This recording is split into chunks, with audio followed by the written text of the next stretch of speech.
Venice has fascinated the world for over 1,600 years. And for just as long, people have been scared of floods or worried that the city could sink into the sea.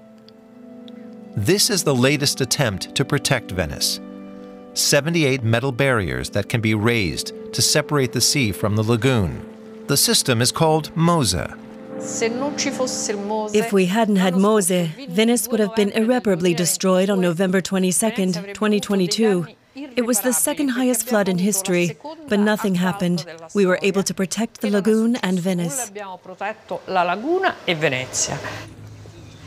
Elisabetta Spitz has already given the order to raise the barriers over 50 times. And she's having to do it increasingly frequently.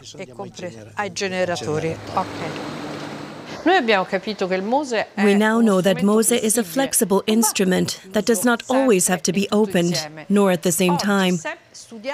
Today we know much more about floods and winds, so we're in a position to act against flooding, to use the MOSE system only partially, and to guarantee the exchange of water between the sea and the lagoon.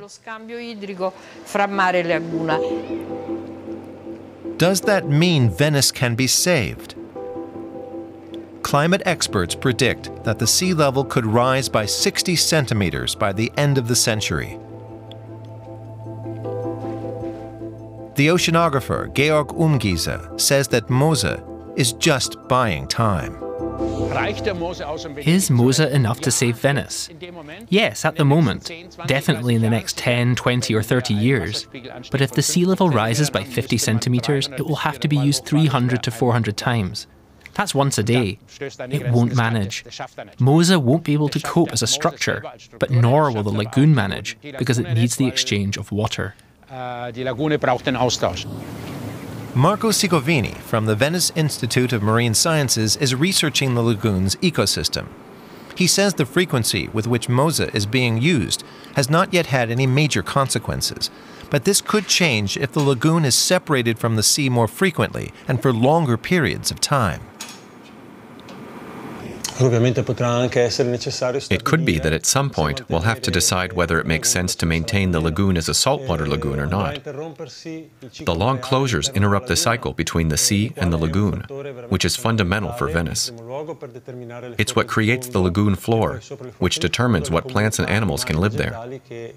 We're going to face tough decisions.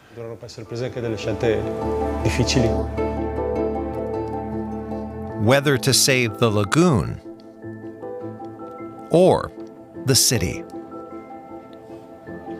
Venetians would ideally keep both. Piazza San Marco is the lowest point of Venice and the first to flood. Work is currently underway to raise the square.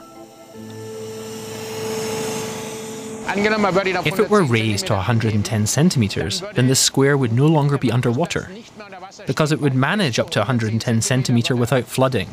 And at over 110 centimeter, the MOSE system would close. So in other words, there would be no more flooding on Piazza San Marco. He believes we need to have faith, that people often forget that Venice has sunk 30 centimeters in the past 150 years. Too much groundwater has been pumped from the city's aquifers. But groundwater could also help save the city from disaster. If the water that's been pumped out is pumped back in, then Venice could rise by 30 centimeters again. That would be the exact 30 centimeters that we've lost in the past 150 years. So we would be going back, starting at zero again, so to speak.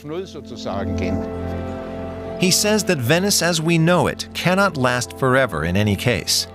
At some point, the lagoon will have to be separated from the sea, and that Venetians will be forced to decide.